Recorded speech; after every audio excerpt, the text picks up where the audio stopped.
everybody. I'm Dr. Jeffrey E. Berger, and welcome to Season 3 of Holistic True Wealth, a series in collaboration with Mupo TV, part of Mupo Entertainment.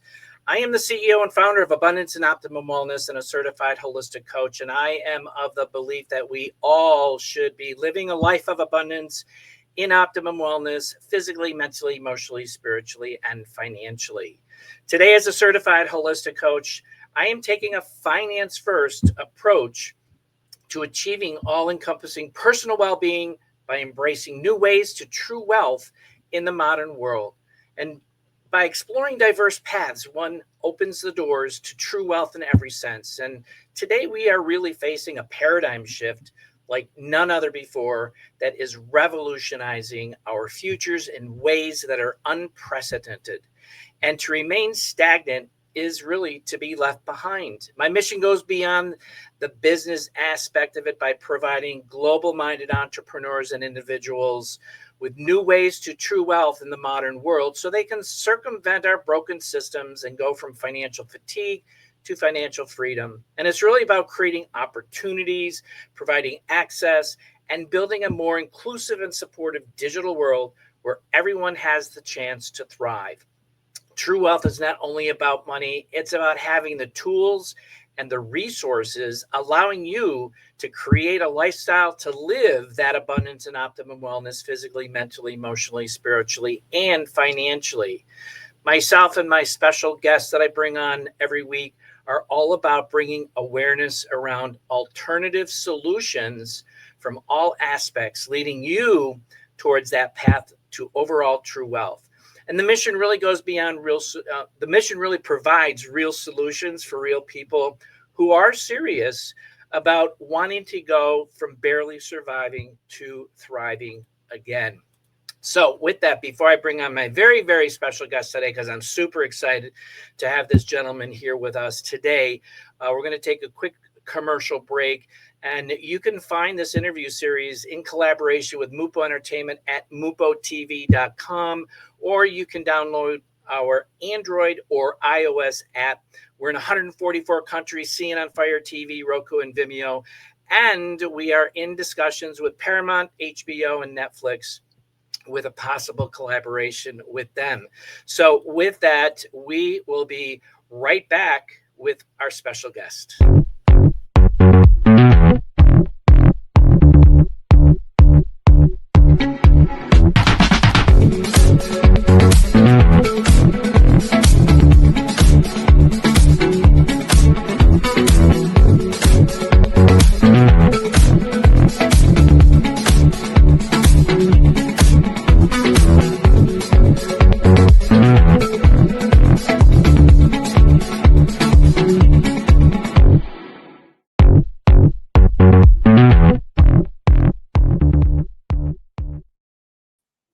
Okay, we are back, and joining us from Buxton, England, United Kingdom is Curtis Rivers, all the way on the other side of the pond from where I am.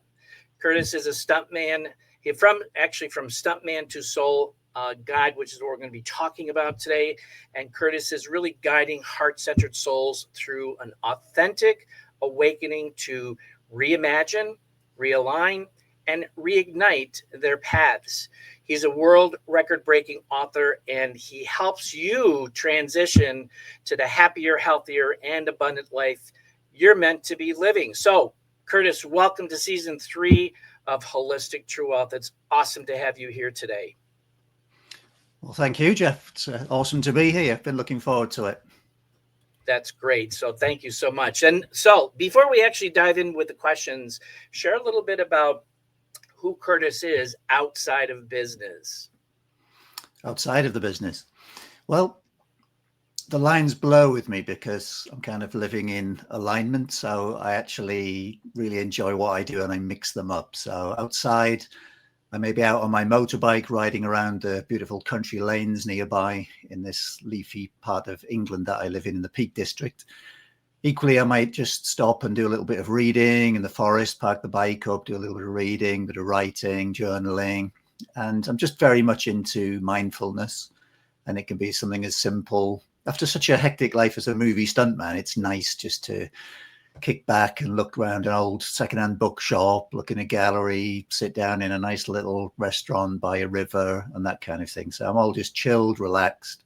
At the same time, I might sit outside a restaurant and start chatting to a client via Slack, catching up with people, open a laptop where there's a scenic view and talk to clients there. So it kind of merges into just a really nice, mindful life.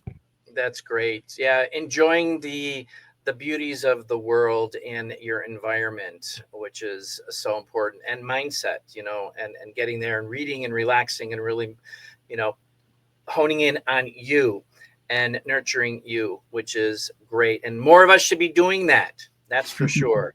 So I want to start with from stuntman to soul guide. And, as I know, and we're going to be sharing with the viewers today, is that you began your career as a professional stuntman, and now you actually are guiding people towards authentic awakening.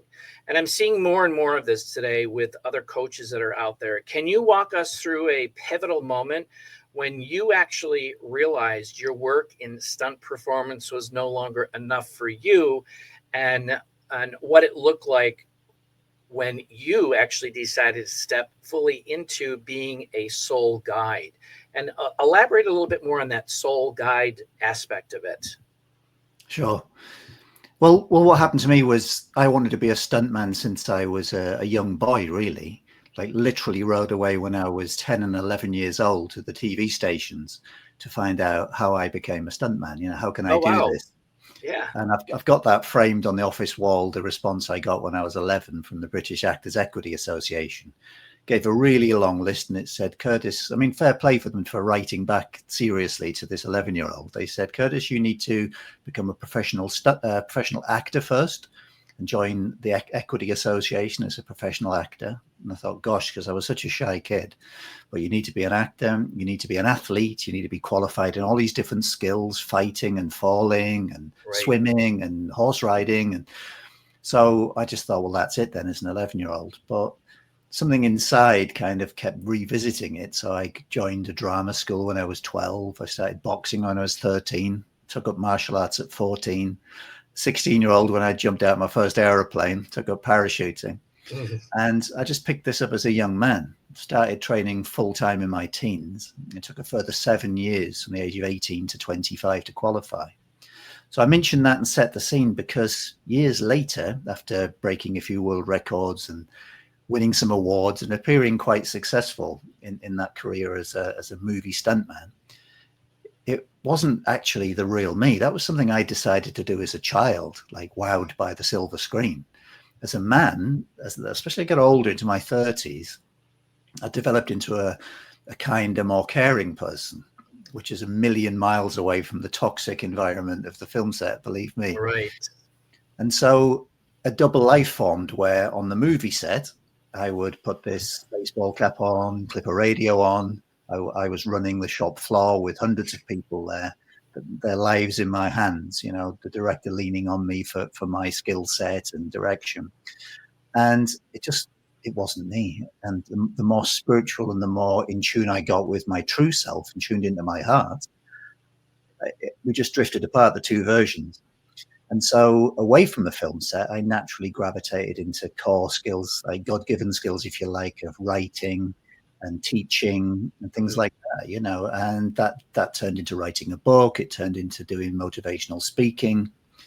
And that's where the pivot was. Going back to your question, there was a moment there where I was invited back to my old school and I stood on the stage. And it was kind of tricking the children. They didn't know I was a stuntman. I went there as a local businessman. I had these fake glasses on. And I told them, I said, I've been invited here by my old form tutor over there, Mr. Gallagher. And that was true. And he kind of bowed his head. And I said, Mr. Gallagher remembers me telling him as a kid that I wanted to be a stuntman. And everyone in the audience kind of like thinks, what? Because these kids are kind of downtrodden in a very high unemployment area. And even though they were teenagers, there was high teenage pregnancy, there was a lot of drugs, and they aspired for nothing in this area. And so I was kind of brought in to go, like, this very ordinary guy who went to this very school went on to do some quite special things. If he can do it, you can do it, because I'm a very ordinary person. Mm-hmm. So I posed as the businessman, shared this diary of which was genuine from the heart, that when I was their age, I wanted to be a movie stuntman. And they laugh, and I say, "No, I know. My parents laughed as well. It's embarrassing, but I've been asked to share my diary. I also want to be in a James Bond film." And they're all just starting to heckle now. I know. And even though I'm scared of heights, I wanted to jump out of a hot air balloon and break a world record that I'd seen on the TV. And they're all starting to think, "Where's this guy?" And I say, but I didn't let this laughter and the doubt of my own parents put me off. And I stuck with it. And this is what happened. And they dim the lights, and I run VT, and they see me fighting James Bond on the silver screen. See me jumping out, wearing oxygen, dressed as a spaceman at the edge of space from a hot air balloon, on talk shows and so on. And then the lights come up and there's complete silence. You can hear a pin drop, Yeah. And like, wow. And so there's that connection. And unexpectedly, I felt a real kind of emotion. I felt moved, and it just felt like I was in the right place. I felt moved that I was helping them, that there was a heart-centered message being delivered. And sure enough, a few people hung back, asked for an autograph for the kids, but they were inspired in that little way. And I kind of always remember that day that stuntman from the movies came in and spoke to them. So that was one day, and literally within a week, I moved on to a different job, back in being a stuntman. And I was putting together a scene in this show called National Treasure, Robbie Coltrane. And it was a rape scene, historic rape scene. And obviously chalk and cheese. This was a really difficult closed set, bit of nudity. It was graphic. And my job there is to deliver some realism. And I was very, very uncomfortable. Did the job to the best of my ability. But the drive home was very heavy. And that was a pivotal moment. I'll never forget driving home thinking, I know it's only entertainment, but what I've added to the world today is of a very low vibration compared to just less than a week ago when I was moved close to tears by something beautiful, of a higher vibration. That was more in resonance with the real me. That's the real me. I want to do more of that and less of this. And that was the very beginning of accepting, if I keep doing the same thing every day and I keep saying yes to every stunt job that comes in for the money, because that's what it was about, if I was completely honest. Sure. If I chose money because I had mouths to feed and a mortgage to pay over something I paid a little bit less, but was more aligned with me, then I will never get out of this trap. So the first step was admitting that, taking responsibility. I can make a difference here. I can make a different choice. And so I chose to pivot and to focus on helping people do the same thing from then on, So that was good for you. Moment. Good for you. No, that's great. That's great. I relate to your story so much because I got my equity card in my 20s. I jumped out of a plane in my 30s. And toxic environment in the dance world, because that's where I was in New York City. So there's a lot of cross relations there within the entertainment business. But let's talk about clarity of purpose and identity. Many people you actually work with feel stuck or off course in life, business, or even in both. What are some of the first signs someone should pay attention to that really indicates that they're lost in their identity or purpose? And how do you help them reconnect those with who they really are? Sure, yeah. I mean, there are various telltale signs. One of them that I just alluded to is doing one thing and feeling great. And I really enjoyed that, whether that's within a career or in your private life. That was great. And then going back to the everyday and feeling like a heaviness to that, like in a dread, almost not wanting to get out of bed, And it's so common that people accept that. Well, everybody doesn't want to get out of bed in the morning. Everybody can't wait for the weekend. And then from our side of the fence, it's like, that's actually not true. I can't wait to get out of bed and seize the day. I love what I do. There's challenges come for us to learn from, but overall, I've had an amazing life. And I don't say that to gloat. I say it because it's by design. I've made a choice to do that. And life is a joy. So one of the signs is can't wait for the weekend. Is it only Wednesday already? How many days to go? And then escapism, a lot of people, drink themselves into a coma, take drugs or other methods just to put the blinkers on. So they've waited all week for this weekend to arrive to escape the humdrum, just to get blitzed out of their mind to hide even further. And then they have a hangover. And these are all telltale signs. Escapism, the dread, and that they've veered so far off target, they've started to forget what they're really here to do. Yeah, no, I've been there. I've been there for sure. And so we're halfway here in the interview. We're gonna take a quick commercial break here, and we'll be right back with Mr. Stuntman. Texic Coin is the future of money in Texas. Texic Coin is a fast, layer 1 digital currency designed for generations of honest trade. In many ways, Texic Coin is like Bitcoin. It uses blockchain technology, the decentralized public ledger, to record transactions. Texic Coin makes it easy for anyone to participate in the digital economy. Like Bitcoin, Texic Coin can be traded for other cryptocurrencies or cash. But unlike Bitcoin and other leading cryptos, Texic Coin can only be digitally mined in Texas. Join us as we build the world's largest decentralized cryptocurrency mine. Put control of crypto back in the hands of individuals and away from mega corporations, banks, and foreign nations. With Texic Coin, we can leave the world a better place for our children and future generations. Okay, we are back. And just a side note about Texic Coin, this all started in Texas, and it actually is expanding globally. And today, the state of Florida, which is where I live, is the fastest growing state with some amazing growth over the past couple of months. So reach out to me if you are interested in learning more. And I want to jump right back into our special guest here, Curtis Rivers. So I want to jump into the fears, the risks, and overcoming those limiting beliefs. And before I ask this question, again, I love bringing on my guest because it's all about providing that hope, because so many people are stuck and they want to get unstuck. And stories like Curtis and many others provide that hope for others. And this is what really excites me about doing this show and bringing on these amazing people. So you hold the Guinness World Records. So clearly you have had to push past fear and risk in extreme ways. How do you help your clients really reframe the fear or limiting beliefs in more everyday scenarios, like making a big life change or choosing a new direction, whether it's in business or personally? It could be a breakup, a divorce, whatever. And what practical steps do you guide your clients through? Yeah, great questions.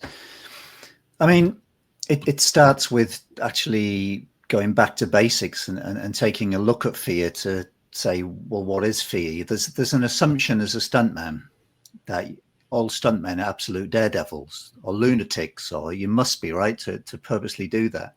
In actual fact, the really good stuntmen aren't daredevils. The daredevils, they work in carnivals and they get smashed up and they retire very early or get very scarred or damaged. Right. A decent stunt performer, a decent stunt coordinator, is very methodical and very smart and very calculating in everything we do. I've never broken a bone, touching wood, knocking wood. Wow. Never broken a bone in my career. And I've had bumps and bruises and that kind of thing. But so I have a healthy respect of heights, of, all the normal things. I'm not superhuman. I just cope with fear in its different forms in a different way. And so the knock-on effect from that is, of course, I'd be scared at the top of a building looking down. So I would go, if was going to do an 80 feet fall, I would go down to 20 feet way before the crew arrived, jump into the airbag from there, adjust the pressure, go again, get comfortable, make it playful, go up to 40 feet, get used to it, maybe 60, just as a warner. And then I'd go to 100 feet, much higher.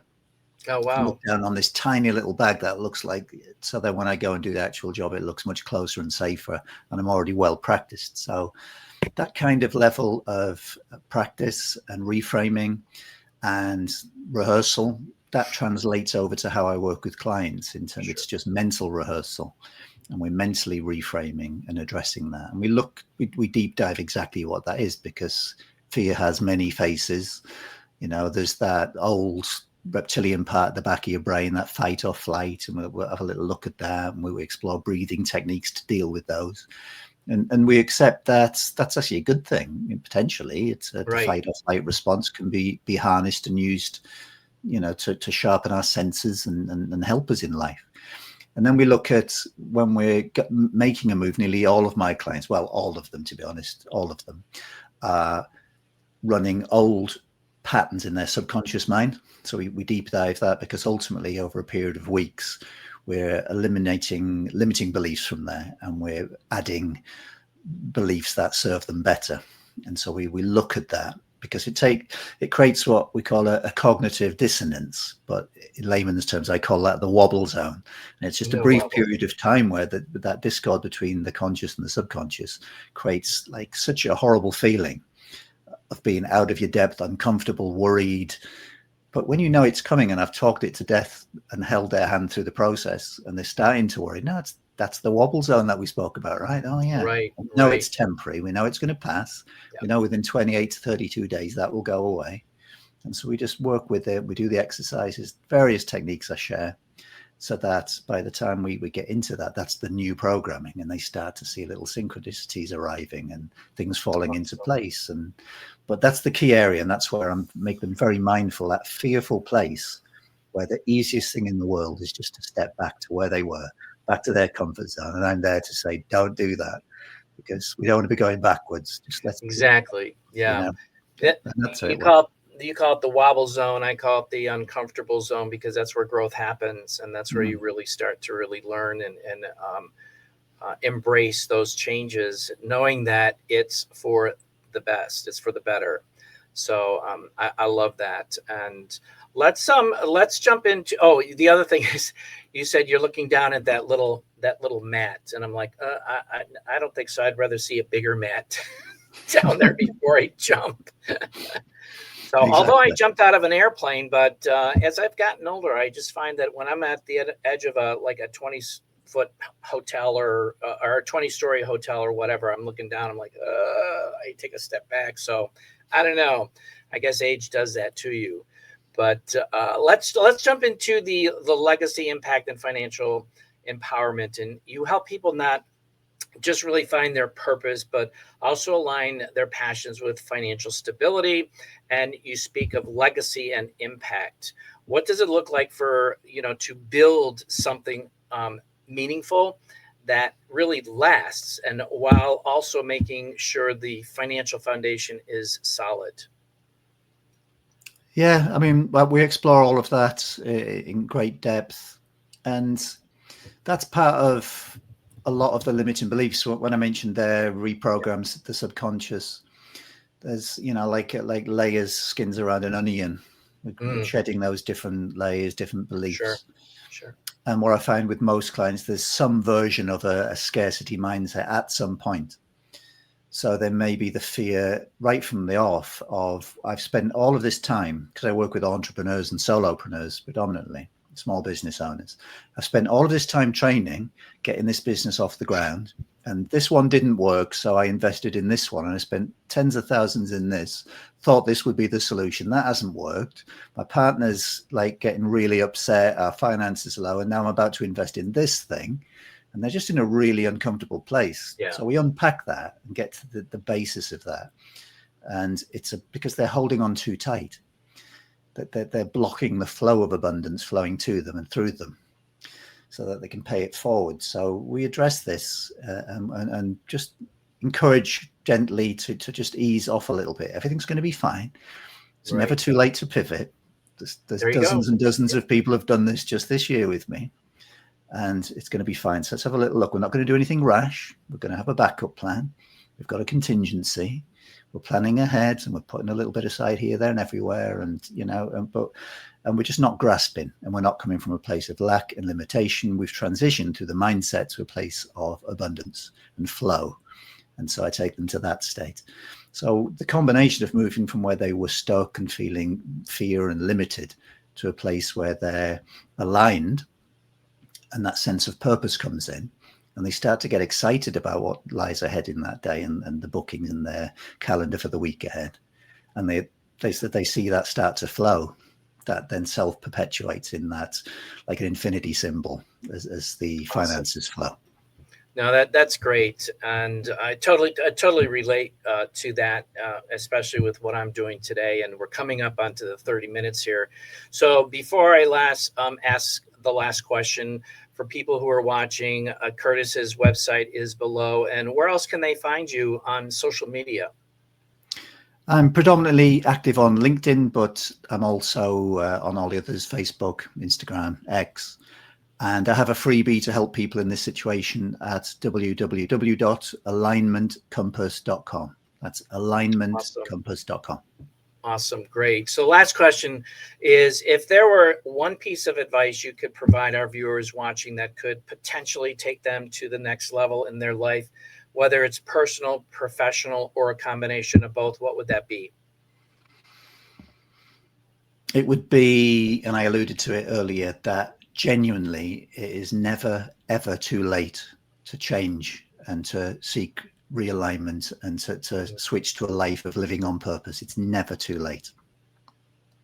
I agree with that 100%. And with that, Curtis, I can't thank you enough for coming on board today and sharing your wisdom. I think that we need to dive deeper into some of your coaching skills, because this is pretty amazing what you're doing. And I'd like to dive into some more specifics on another episode here. But in the meantime here, for those, I'm a certified holistic coach with a finance first approach. We're actually, as Curtis talked about the financial aspect of his business, it's about really opening up people's minds to receiving what's going on today. We're in a paradigm shift like none other before. And we are looking at technologies today like those who did decades ago with Microsoft and Apple, Netflix, and Amazon.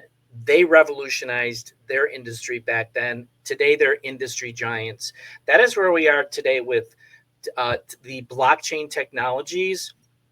And I invite you to reach out and get some information, start to get education, because this is where the industry is going. Financial industry is going blockchain. So in the next 3 to 5 to 10 years, many are already seeing this out in the public eye, and this is where it's going. But scan that QR code and schedule a webinar that I do on a monthly basis, get some information, and that's where you start. If it's a good fit for you, great. If it's not, that's fine too. But with that, again, thank you, Curtis, for coming on board and sharing your heart with the audience, and very excited to have you on the show again. All right. Great. Thank you very much. Super. Thanks, everybody.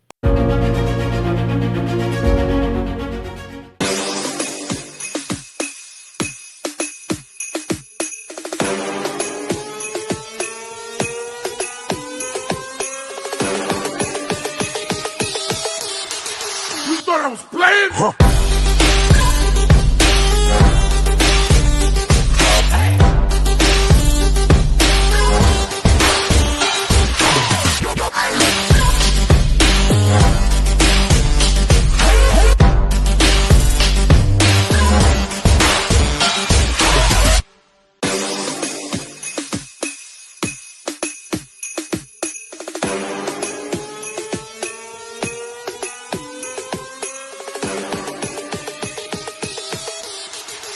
I was playing. Huh.